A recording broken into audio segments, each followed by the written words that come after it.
Hi guys, বাসায় চলে আসছি। আসার সময় ভিডিও করে নিয়ে আসছি, কারণ মেয়ে এত পরিমাণ কান্না করছিল, তখন ভয়েসটা দিতে পারি নাই। আসার সময় ঠাকুর প্রণাম করে আসলাম, গাড়িতে উঠেছি।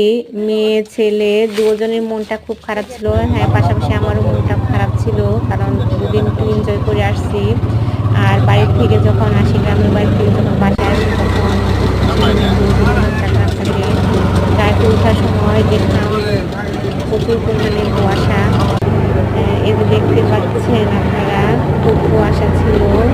আর গাড়ির ভাইটা একটু আস্তে আস্তে চালানো, দেখেন গাড়ির উপরেও ভেঙে গেছে কুয়াশার জন্য।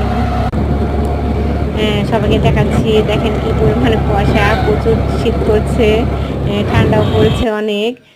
বাড়িতে এসে গেছি, ভাত বসালাম। এই যে ডাল আর ভাত বসিয়ে দিচ্ছি। মাছ ভিজিয়েছি, মাছ মাছ ভিজেছি। মাছটা একটু সময় লাগবে ভিজতে, তারপর রান্না